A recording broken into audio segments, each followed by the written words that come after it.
ये दूसरा लेक्चर है, पहला लेक्चर मैं पढ़ा चुकी हूँ। अगर आपको ये लेक्चर समझना है तो इससे पहले आपको पहला लेक्चर समझना होगा। तो रासायनिक अभिक्रियाएं, रासायनिक अभिक्रिया की परिभाषा में पहले लेक्चर में लिखवा चुकी हूँ। अब रासायनिक अभिक्रिया के प्रकार बता रहा हूँ। रासायनिक अभिक्रिया कई प्रकार की होती हैं। सबसे पहले हम लेते हैं योगात्मक अभिक्रिया। योगात्मक अभिक्रिया क्या है? जब दो या दो से अधिक पदार्थ, तत्व या यौगिक संयोग करके सिंगल उत्पाद यानी प्रोडक्ट बनाते हैं तो ये अभिक्रिया आपकी कहलाती है योगात्मक अभिक्रिया। जैसे दो अभिकारक है मेरे, इसका नाम है कैल्शियम ऑक्साइड, इसे भिन्न भुजा चूना कहते हैं, और ये वाटर है हाइड्रोजन ऑक्साइड, और कैल्शियम हाइड्रोक्साइड को कहते हैं चूने का पानी, और ये जलीय अवस्था एक्वस, और इसमें क्या निकलती है? ऊष्मा निकलती है। जब हम चूना लाते हैं और बुताई के लिए करते हैं तो उसके अंदर हम चूने का पानी डालते हैं, तो चूने में हम पानी डालते हैं तो उसके अंदर चूने का पानी बन जाता है और उसके अंदर से हीट सी निकलती है। ये रिएक्शन आपने अपने घर में जब बुताई होती है तो तब भी देखी होगी। तो इसका केमिकल नेम क्या है? कैल्शियम ऑक्साइड या भिन्न भुजा चूना, कैल्शियम ऑक्साइड या भिन्न भुजा चूना, जिस पर पानी ना हो, भिन्न भुजा इसलिए का है। और ये तो वाटर है, इसको तो जानते ही होंगे, पानी, वाटर या हाइड्रोजन ऑक्साइड, और इसका नाम है कैल्शियम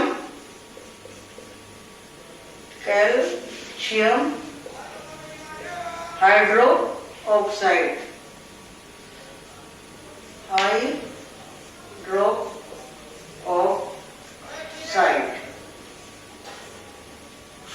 कैल्शियम हाइड्रोक्साइड या चूने का पानी, या चूने का पानी। इसी तरीके से बहुत सारी रिएक्शन है, योगात्मक रिएक्शंस, ये परिभाषा नोट कर लो। अब योगात्मक बहुत सारी हैं, जैसे कि carbon plus oxygen, carbon dioxide, NaMgO2, magnesium oxide, और H2Cl2HCl, बहुत सारी रिएक्शंस जो कि आपने पढ़ी हैं। अब दूसरी रिएक्शन आती है आपकी, पहली तो ये हो गई योगात्मक, अब दूसरी रिएक्शंस आती है आपकी वियोजन। दूसरी रिएक्शन है आपकी वियोजन। ये वियोजन में क्या होता है? एक अभिकारक एक से अधिक उत्पाद में टूटता है, और ये तीन तरीके से टूटता है। एक तो ऊष्मीय अपघटन, एक विद्युत अपघटन, और एक प्रकाश के अपघटन में। ये है अभिकारक। अमोनियम क्लोराइड, ये आपका टूटा अमोनिया और HCl में, तो ये रिएक्शन कैसी है? वियोजन। कैसी रिएक्शन है? वियोजन। अब ऊष्मीय वियोजन, ऊष्मीय वियोजन, जैसे कैल्शियम कार्बोनेट। कैल्शियम कार्बोनेट जो है हीट से, हीट या ऊष्मा, ये टूटा हमारा कैल्शियम ऑक्साइड और कार्बन डाइऑक्साइड, ये हमारा टूट गया।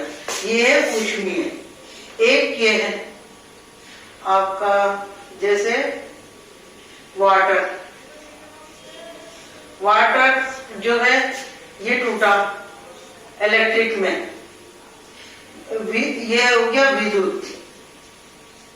विद्युत ये एक वैसे स्टेज में है, और ये हाइड्रोजन प्लस ऑक्सीजन में टूट गया। तो ये है ये तो वियोजन है दूसरा वाला, ये ऊष्मीय वियोजन है, ये विद्युत वियोजन है। और एक है प्रकाश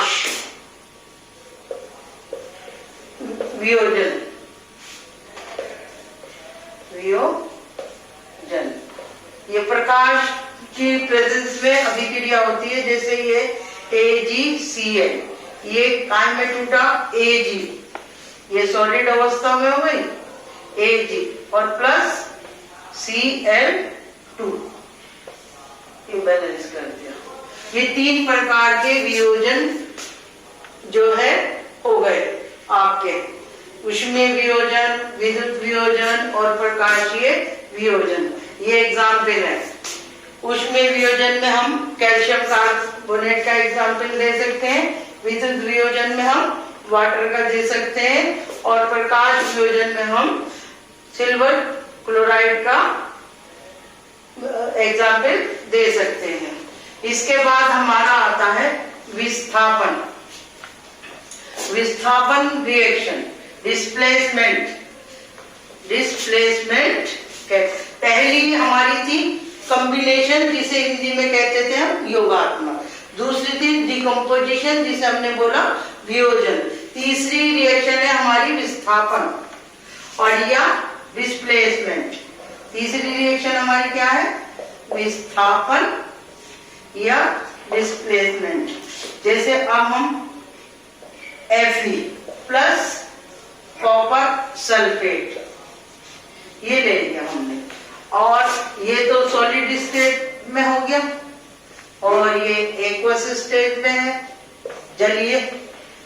और इन दोनों को जब हमने रिएक्शन कराई तो ये आयरन अधिक क्रियाशील है कॉपर से, इसलिए जो है ये कॉपर को हटा दिया इसने और ये फेरस सल्फेट बन गया और कॉपर अलग सॉलिड स्टेट में आ गया।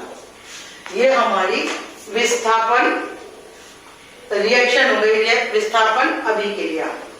और डबल विस्थापन रिएक्शन,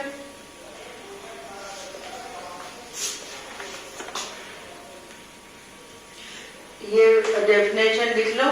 विस्थापन अभिक्रिया ऐसी अभिक्रिया जिसमें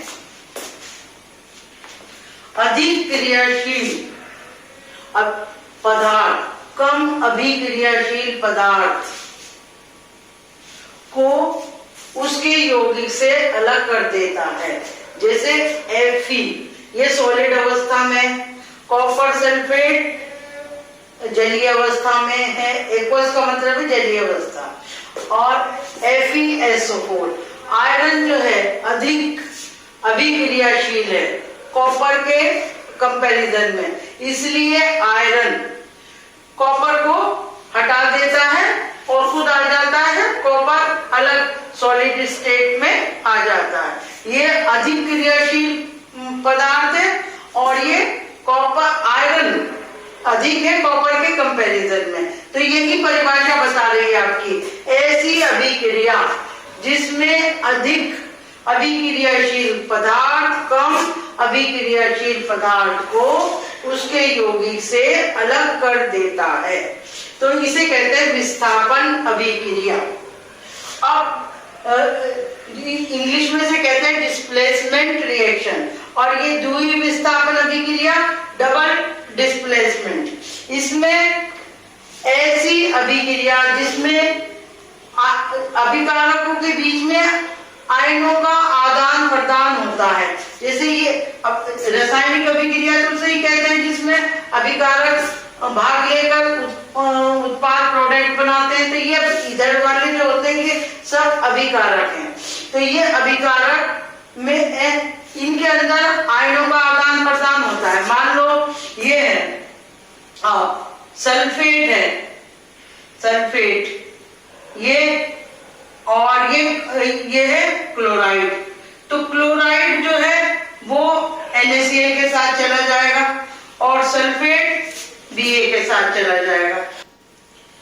डबल डिस्प्लेसमेंट रिएक्शन ऐसी अभिक्रिया जिसमें अभिकारकों के बीच आयनों का आदान प्रदान होता है। अब आप ये समझिए, जैसे ये सोडियम सल्फेट है और ये बेरियम क्लोराइड है, तो सोडियम तो अपनी जगह रह गया और बेरियम भी अपनी जगह रह गया। तो अब ये वाला जो है सल्फेट, ये इसके साथ चला जाएगा बेरियम के, और जो ये क्लोराइड आयन है वो सोडियम के साथ आ जाएगा। इन दोनों का क्या हुआ, आदान प्रदान हो गया। इनका क्या हुआ, आदान प्रदान हो गया। एक ये इधर से आया, ये इधर को चला गया, इनका आदान प्रदान हो गया। सल्फेट तो इधर चला गया, क्लोराइड इधर आ गया, और फिर इसके बाद हमने इसको बैलेंस कर लिया। NaCl के बाद ये बैलेंस कर लिया, क्योंकि सोडियम की संयोजकता एक है और क्लोरीन की एक है। हम 2-2 तो नहीं लगा सकते Na2 और Cl2, क्योंकि फार्मूला तो हमेशा संयोजकता के हिसाब से लगता है, इसलिए बैलेंस में 2 आगे आ गया।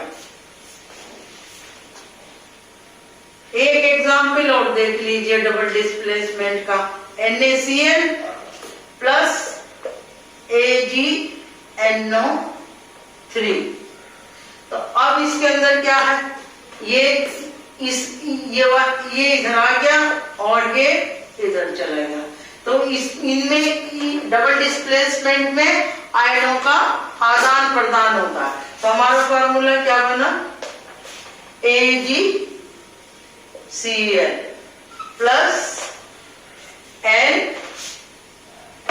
NO3। सिर्फ AgCl को क्या कहते हैं, सिल्वर क्लोराइड, और Na को क्या कहते हैं, सोडियम, और Na3 को कहते हैं सोडियम नाइट्रेट। तो ये डबल डिस्प्लेसमेंट का एग्जाम्पल है।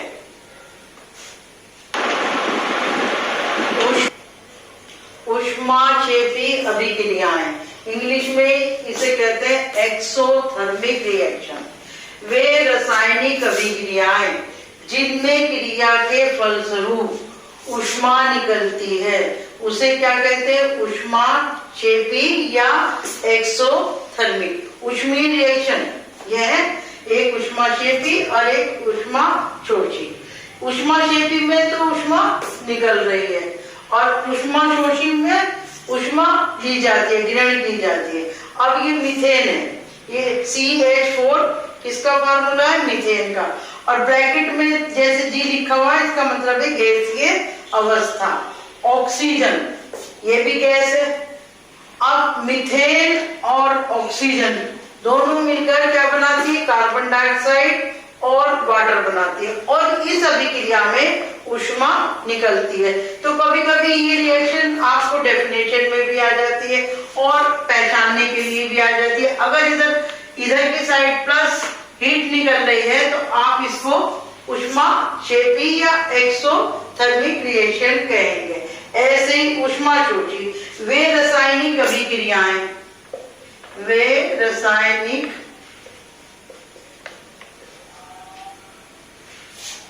अभिक्रियाएं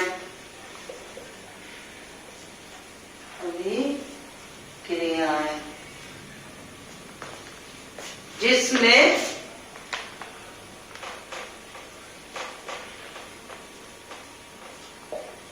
ऊष्मा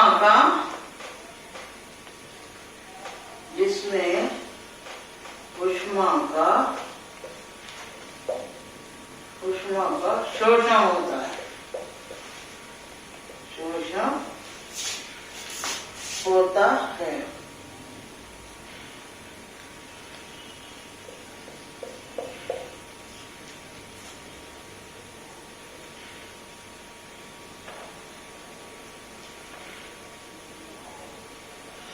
ऊष्मा ग्रहण की जा सकती है, लिख सकते हैं ऊष्मा ग्रहण की जाती है या ऊष्मा का शोषण होता है।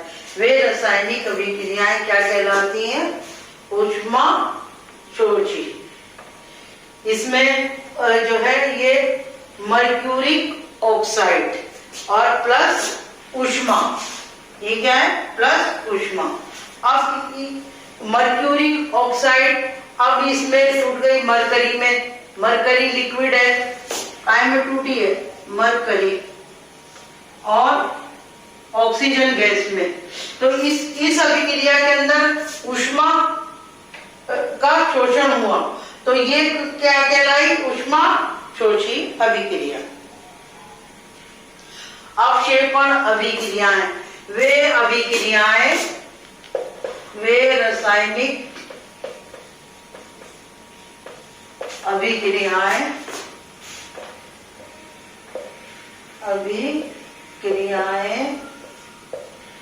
जिनमें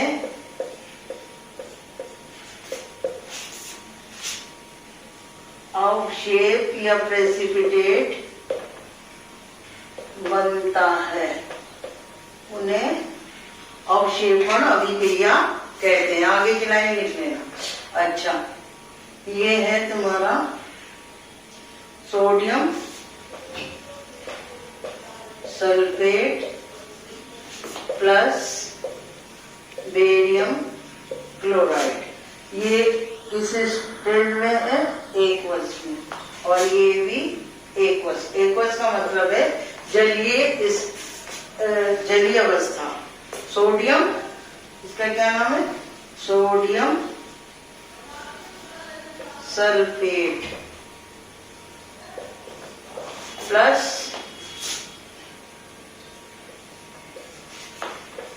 बेरियम क्लोराइड। अब ये बना बेरियम सल्फेट का व्हाइट प्रेसिपिटेट या सफेद अवक्षेप। इंग्लिश में कहेंगे व्हाइट प्रेसिपिटेट,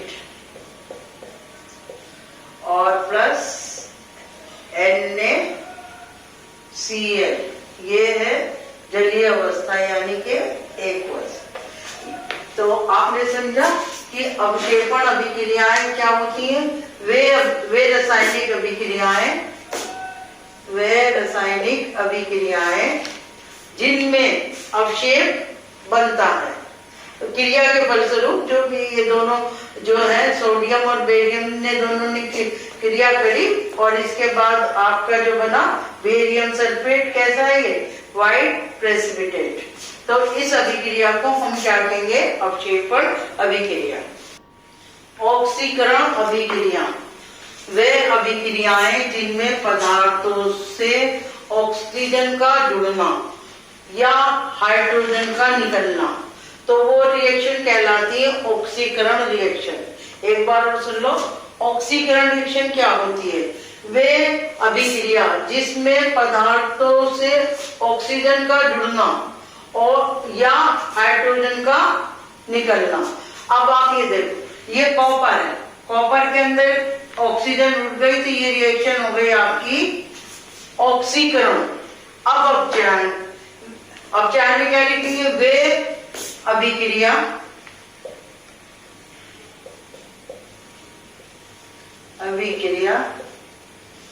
जिसमें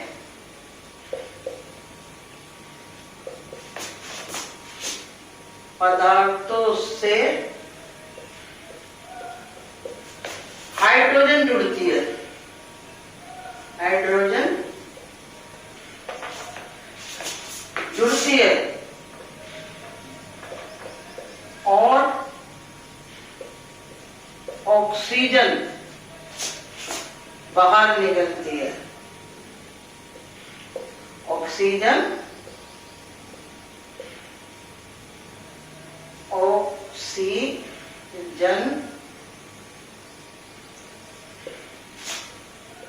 ऑक्सीजन बाहर निकलती है। वे अभिक्रियाएं क्या कहलाती है? अपचयन। अब समझिए, इसमें तो ऑक्सीजन जुड़ गई, जैसे कॉपर और ऑक्सीजन है, ये कॉपर है, इसमें ऑक्सीजन जुड़ गई, तो ये रिएक्शन आपकी क्या हो गई? ऑक्सीकरण। अब अपचयन देखिए, अपचयन में ये कॉपर ऑक्साइड है सॉलिड स्टेट में, अवस्था में और ये हाइड्रोजन है गैसीय अवस्था में। अब जब इन दोनों की रिएक्शन हुई तो कॉपर अलग सॉलिड स्टेट में हो गया और हाइड्रोजन के साथ क्या जुड़ गई, ये जो इधर वाला कंपाउंड है इसके साथ क्या जुड़ गई, हाइड्रोजन। और ऑक्सीजन यहाँ थी, इसके साथ जुड़ी कॉपर ऑक्साइड की, ये बाहर हो गई। तो ये अभिक्रिया क्या कहलाई, अपचयन। अपचयन अभिक्रिया में क्या होता है, इसे इंग्लिश में बोलते हैं रिडक्शन और इसको ऑक्सीडेशन। रेडॉक्स अभिक्रिया वह अभिक्रिया जिसमें एक अभिकारक का ऑक्सीकरण तथा दूसरे अभिकारक का अपचयन साथ होता है। इस प्रकार की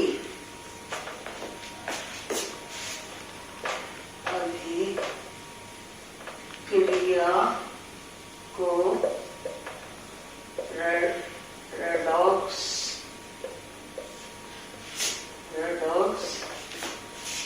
अभिक्रिया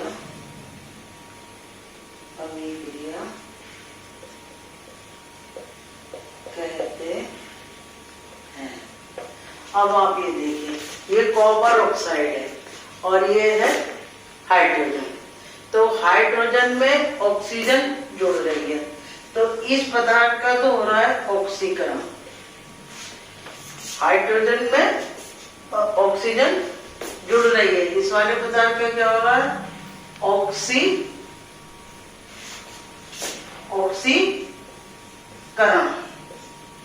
अब ये कॉपर ऑक्साइड, इसमें से ये अलग हो रही है, इसका इस पदार्थ का क्या हो रहा है, अपचयन। तो ऐसी अभिक्रियाओं को हम क्या कहते हैं, रेडॉक्स अभिक्रिया।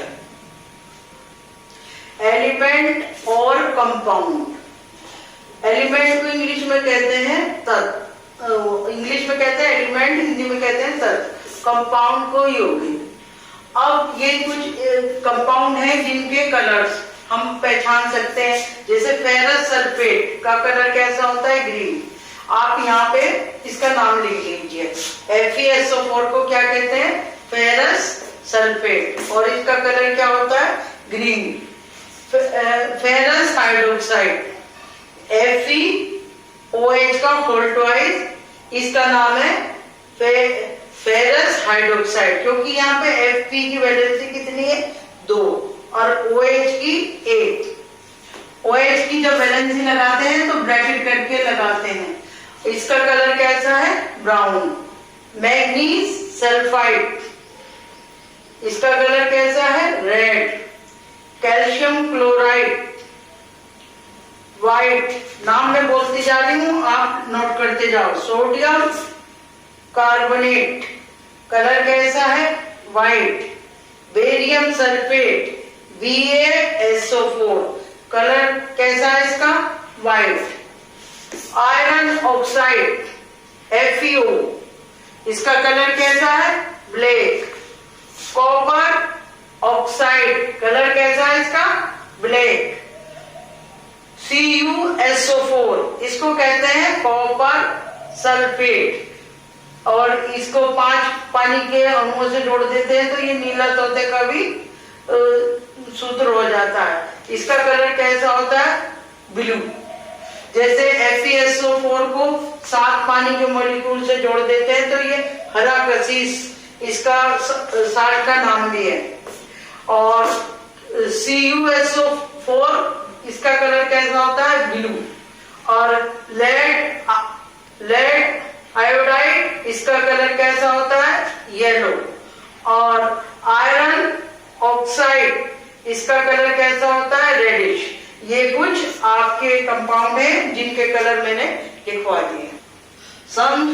क्षारण अभिक्रिया, कोरोजन इंग्लिश में कहते हैं जब कोई धातु अपने आसपास अम्ल आर्द्रता आदि के संपर्क में आती है तब वे संक्षारित हो जाती है और ये प्रक्रिया संक्षारण कहलाती है। जैसे कि आप देखते हैं लोहे के ऊपर जंग लग जाता है, चांदी के ऊपर काली परत आ जाती है, तांबे में हरी सी परत आ जाती है जिसे कसियाट बोलते हैं। इंग्लिश में से कहते हैं slow conversion of metal into their undesirable compound to interaction with atmosphere gases and moisture। जो एटमॉस्फेयर में गैसेज हैं और जो नमी है उनके कांटेक्ट में आने के बाद ये रिएक्शंस होती है मेटल की। तो अब आप जो है एक बार और समझ लीजिए संरक्षण, जिसको कोरोजन कहते हैं। जब कोई धातु अम्ल या जो नमी होती है गैसेज मॉइस्चर की उनके कांटेक्ट में आती है तो वो संक्षारित हो जाती है और इससे इस प्रक्रिया को हम क्या कहते हैं, कोरोजन। और इसके अंदर क्या होता है, लोहे में जंग लग जाता है और चांदी के ऊपर जो है चांदी काली सी पड़ जाती है और तांबे के बर्तन में हमें खाना नहीं चाहिए क्योंकि उसके ऊपर हरी परत आती है तो हम उसके ऊपर निकिल वगैरह की पॉलिश कराते हैं। तो इस अभिक्रिया को हम क्या कहते हैं, ये बहुत हमारी प्रैक्टिकल लाइफ के अंदर होती है, ये अक्सर हम देखते हैं। कोरोजन रिएक्शन देखिए, ये है लोहा आयरन, और जब ये जैसे अब लोहे पर जंग लग जाता है तो वो रिएक्शन हम यहाँ दिखा रहे हैं केमिकल में लिख के, केमिकल रिएक्शन के रूप में लिख के। जैसे लोहा है आयरन और गैस है ऑक्सीजन और मॉइस्चर जो है वाटर है। अब इनकी आपस में रिएक्शन हो रही है 2Fe3/2O2 gas plus X water molecules मिलकर ये X पानी के मॉलिक्यूल्स जुड़ गए इसके अंदर, तो ये हो गई हाइड्रेटेड फेरिक ऑक्साइड जिसमें जंग लग जाता है लोहे के अंदर, ये वो अभिक्रिया है।